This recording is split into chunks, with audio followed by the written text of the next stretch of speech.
Hey everybody, and Tony here, and the time has come once again. It's my top 25 favorite Real Monsters episodes, and as always, part 1 will be for entries 25 to 11, and part 2 will be for the final 10. So let's get this started.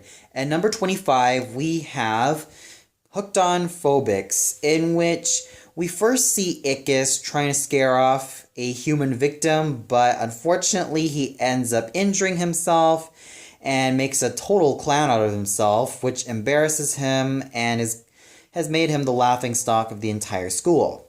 Until he encounters a salesman, a sales monster, who offers him this quick and easy scheme of how to easily scare human beings by, knowing what type of fears that they have.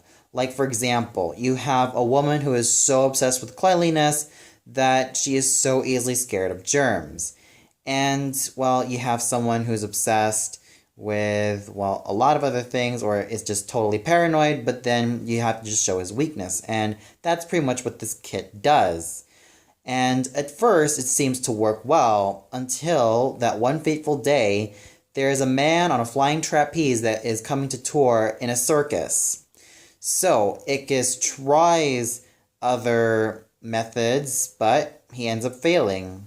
So he realizes that the best thing he has to do alongside Oblina and Krumm is that he should just scare him naturally. And the man on the flying trapeze is automatically scared of Ickis because of that. So overall, this was an episode that really stuck well with me, and even though there were times that Ickis had to use cheap shots in order to make himself a quote-unquote effective scare, it kind of is something to learn that sometimes you can't always resolve things with anything that's sort of like cheap shots, or you can't resolve anything through cheats. Sometimes you really have to work hard on it, and sometimes you just gotta have a lot of heart and faith in it and not resort to cheats. And that's what this episode, I'm sure, taught a lot of people. At number 24, we have Puppy Chow, in which there is a dog that constantly follows Ickis around, and Ickis sort of takes a liking to it, and it kind of makes Krumm and Oblina rather iffy about keeping Ickis' new friend around. And there is a really catchy song sung by Krumm revolving Ickis and his newfound friend, whose name is Fungus, and it's a really catchy little song sung by our very own David Eccles' Krumm, and I thought he had a really fine singing voice, especially when he went into character. And overall, this episode was really, really sweet, especially when there is another form of flesh that manages to be friends with a monster. I mean, this isn't the only time that Ickis has made friends with anybody outside the outside world. And I thought this episode was extremely enjoyable and really sweet because of that. Number 23, we have Crumbs Pimple. Now, this episode is totally on here because of just how bizarre it really tends to be. And yeah, you could really tell that this took notes from the likes of Ren and Stimpy. But unlike Stimpy's first fart, in which Stimpy's fart, Stinky, is a rather nice guy and pretty much has been looking for his quote-unquote dad all this time and has finally made himself a name for himself and tries to tell his dad that, let's face it, he's already a grown man and now he has to see the world around him. Crumbs Pimple Steve is such a freaking douchebag. I mean, he goes out of his way to be an attention hog to a lot of people.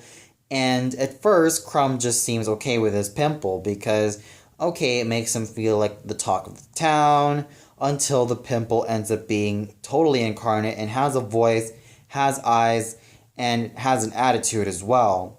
Which at first the pimple, or Steve, gets along well with Krumm's colleagues and friends.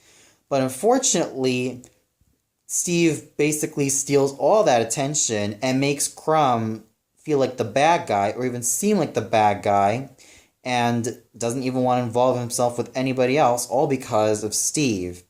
And it's not until that Steve shows off his true colors, stating that he can't stand every single bit of Krumm's colleagues and friends, until Ickis and Oblina finally heard the whole thing and realized that, well, Steve is nothing more than just a slimy douchebag. So Steve is finally fed up with Krumm. He finally grows a pair and then just leaves, only to have Karma biting him in the face until he has his own zit coming out.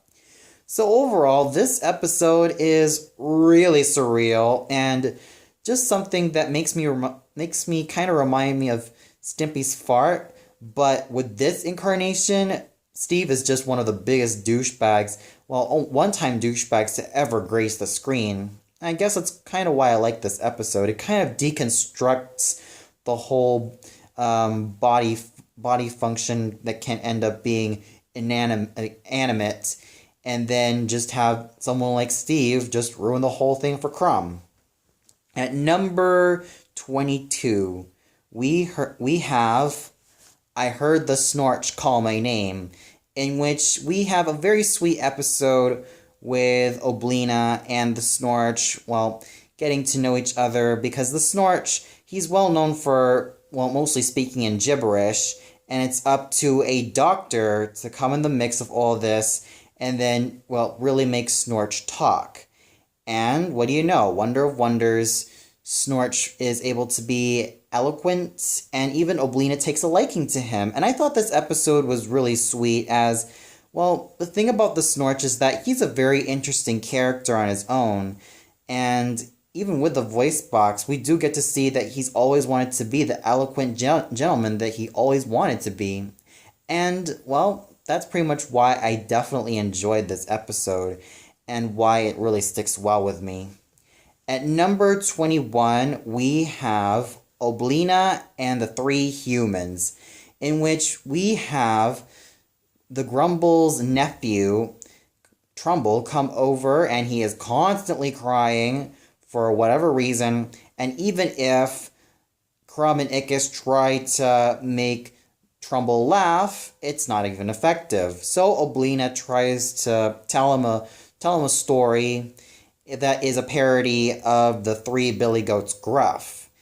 And, well, it starts off with this young monster by the name of Aaaahh, and she has to scare these three big German men by the name of Hans, Dietrich, and Udo. And they're all three jolly German men who love to cook Knackwurst and who like to play the accordion and just love celebrating Oktoberfest. Until the original novel has Udo passing over the bridge, and Aaaahh has to end up studying for university, thus making her parents proud, and then she sets off to become the monster that she has to be, all because of those degrees.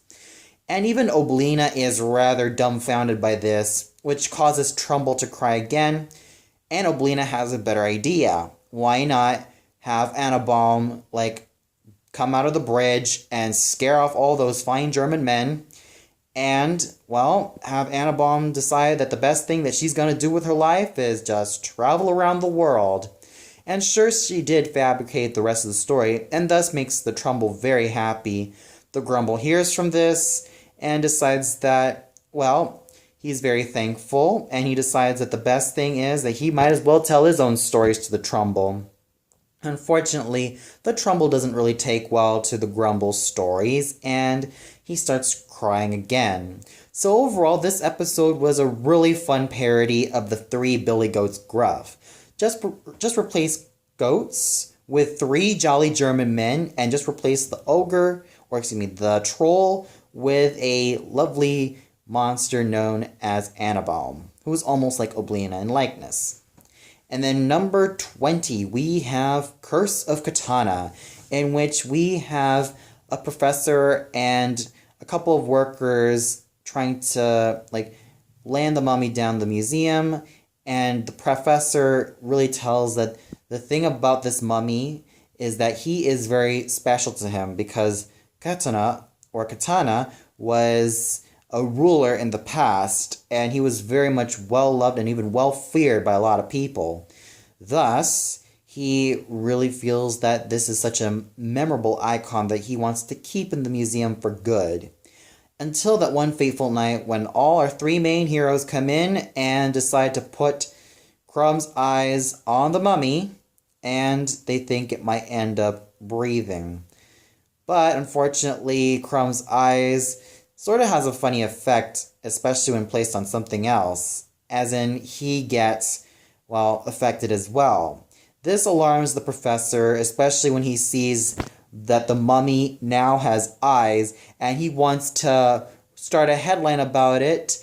And, well, let's just say that a high octane chase ensues for Crumb's eyes to come back, and then once the eyes end up coming back to the professor, Ickis totally wails it on him, saying that those are Crumb's eyes. They give the eyes back to Krumm, and then, well, Oblina decides to try something fun with her lips on the Mona Lisa. So I thought this episode was very much a lot of fun to watch, and just really enjoyable, and just really leaves such a huge smile on my face, especially when it came to the climax where Ickis totally scares the professor. At number 19, we have The Rival, in which there is a new student by the name of Smeldra, who's a very nice and very genuine, very sweet little young lady, or young monster lady, who comes into class all prim and proper, and just when you think Oblina manages to have the best scares, it turns out that Smeldra has the better scares and has the better skills than Oblina. This causes her to feel rather upset because, well, when you think about it, there are a lot of episodes in which Oblina isn't totally the flawed character, but she's mostly known for being a stick in the mud, and she is mostly well known for being the Grumble's best student. And, well, then we have Smeldra one-upping her, and we realize that Smeldra is still trying to be friendly towards Oblina, though Oblina feigns friendliness in order for herself to try to be extremely competitive with her, and then they go to a spaceship, and Smeldra admits to Oblina all along that she just wanted to be friends with her. Oblina was just so consumed that she just only wanted to compete with her because, yeah, it's pretty damn obvious that Smeldra has pretty much, done a lot of things better than Oblina, even though Smeldra just only wanted Oblina just to be great friends with her. So Oblina totally snaps out of her jealousy and decides that the best thing they should do is just scare off the astronauts and head back home and just have a great time. So this episode really does have a lot of great moments with Smeldra, and I really wish that she could have appeared in a lot more episodes. Hell, she could have appeared alongside Dizzle and her other friends as well. And I thought that, for a one-time character like Smeldra, she definitely was memorable. At number 18, we have Eau de Krumm, in which there is this new perfume called New Moon that seems to make a lot of sales on the market. Therefore, this also alarms the monsters as well, as they cannot stand really fragrant and very pretty scents. Not to mention the ones that smell herbal or smell fancy, as they prefer stenches that are, stenchy or just simply put putrid. And, they decided to put a stop to it and try to make sure that they keep scaring, but unfortunately, due to the perfume's scent, the monsters fail in their missions, and they can't stand the scent, and they tried to scare from a distance, but it doesn't work. So, the one thing, the monsters have to do is that they have to get Crumb's sweat and use it to contaminate the perfume. So, Krumm is sent to a doctor. He does a lot of tests, like runnings, and just a lot of activities that will make him sweat. And while the doctor does this experiment in which they'll just extract, the the pure stench from Crumb's sweat, and it works as the Grumble places the contents on the perfume vat, and after that, people are starting to cough from it because of the horrible stench, and now the monsters are more than free to scare everyone else in sight. So this episode definitely was memorable in my experience, and this is also an episode that I watched when I was a kid and still love to this very day. At number 17, we have Mother Maeye, in which the Grumble's mom comes for a visit, and she basically, babies her son around, and there's even a story involving that there is a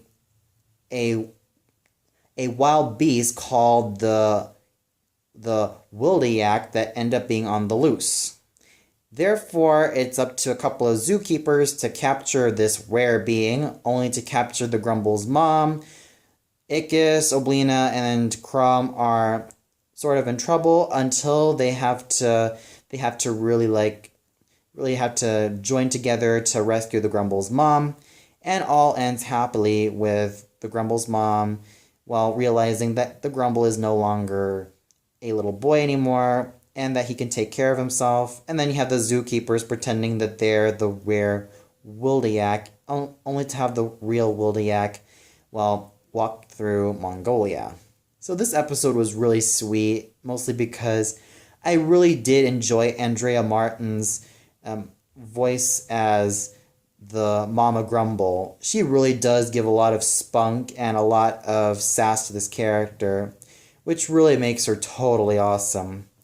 At number 16th, we have Chip of the Old Beast, in which we have Ickis' father, Slickus, come over for a visit to the school. And he's pretty much praised as a hero. And Ickis feels rather left out and jealous by it because his own father, yes, he's basically praised as a hero, whereas Ickis is just the class clown. So he feels rather inferior about it and tries to prove himself that he can be a lot better than that. And, even though Slickus does try to have Ickis, talk to him and to even, be a father to him, he just can't help the fact that there were people that end up liking him, even though, he still wants to have Ickis spend some really good quality time with Slickus.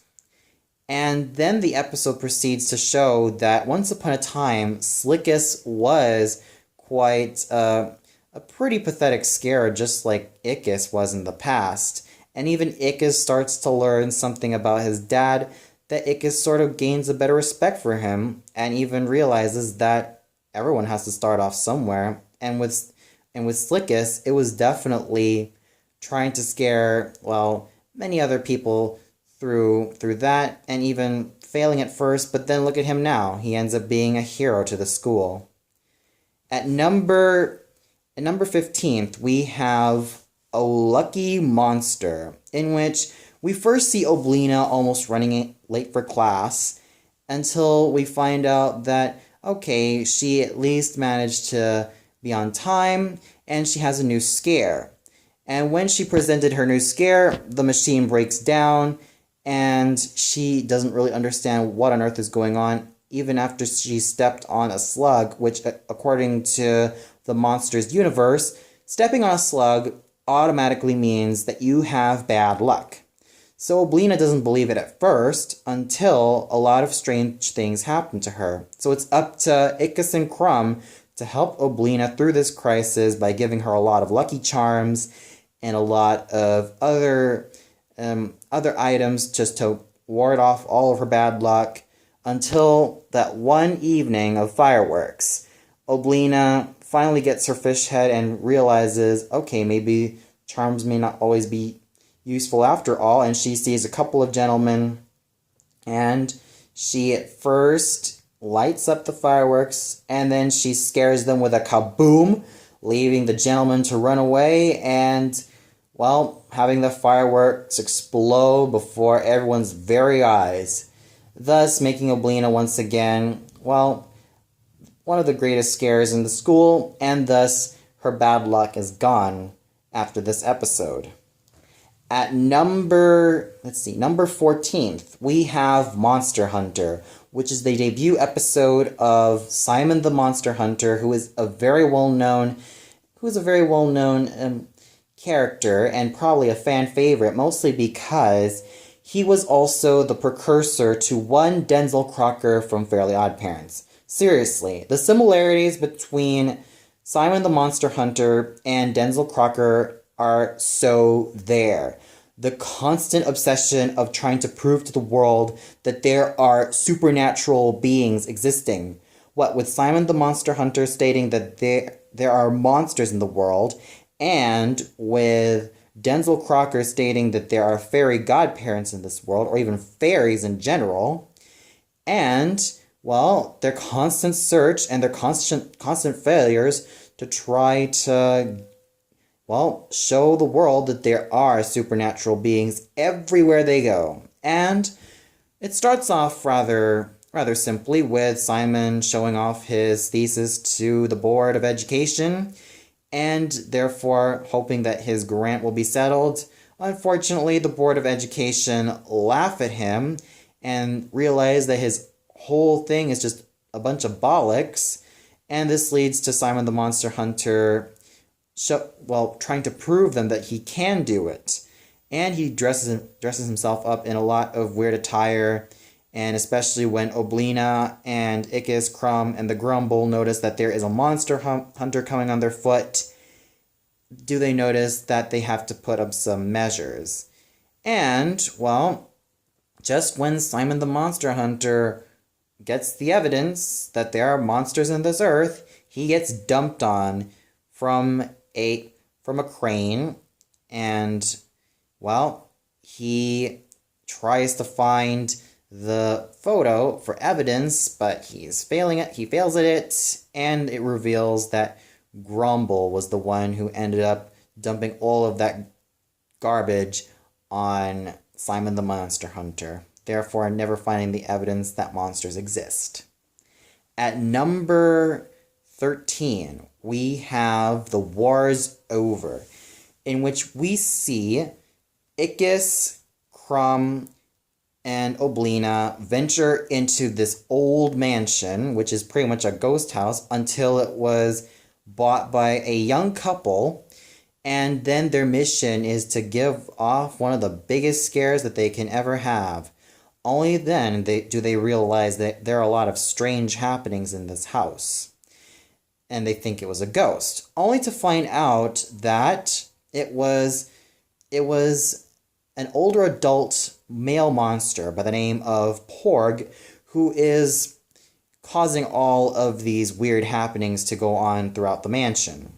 And he even reveals that he was once a student of the Grumble, but he was only there for a week, and he just decided that the best thing he wants to do with his life is just do whatever the hell he wants, and even scare whoever the hell he wants, mostly in incognito. That is, until our three main heroes show Porg how it's done, and even Porg himself manages to get a hand on just how to scare as well. And, well, Ickis, Krumm, Oblina bring Porg back to the Grumble, and the Grumble realizes that yes, Porg was in fact one of his students. And this basically leads the Grumble to really wail it out on Porg, but Porg ends up really shocked by this, that he ends up spewing this gravy-like substance into everyone's eyes. So overall, I really wish I could have seen more of Porg. He was definitely a great character, and he was definitely a lot of fun, especially considering that he has a lot of this army lingo that he loves to use that really makes him sound tough. And I thought he was just a very fun character, and I thought that, despite that one episode with him, I really would have loved to see more. At number 12, we have Krumm Goes Hollywood, in which Krumm is mistaken for a certain Hollywood star and has to be taken in on set, and what do you know? He becomes famous, and, well, the audience really likes him. Krumm doesn't almost understand, and he pretty much wants to go back home after all is said and done. And, well, at times Krumm did have a certain personality change after he ended up being famous, but he knew deep inside that his true friends were always going to be there for him. So this is an episode that, just like any other episode before it, like the Ren and Stimpy first episode called, the one that is titled Stimpy's Big Break, and The Big Shot, and many, many other episodes that deal with fame. This one does show its triumphs and also its consequences. And with Krumm, I definitely enjoyed him in this episode. And at number 11, we have Slumber Scare, in which we have Oblina, Dizzle, and Harriet just throwing their own slumber party, and Krumm and Ickis do their own guy stuff because Oblina's not allowed to join them, and Oblina and her friends decide that they are going to do their own thing.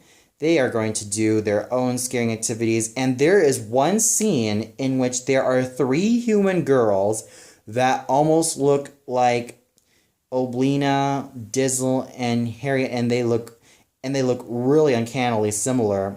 There's, like, for example, the one that looks like Oblina is quite skinny and has thick lips, but has braces.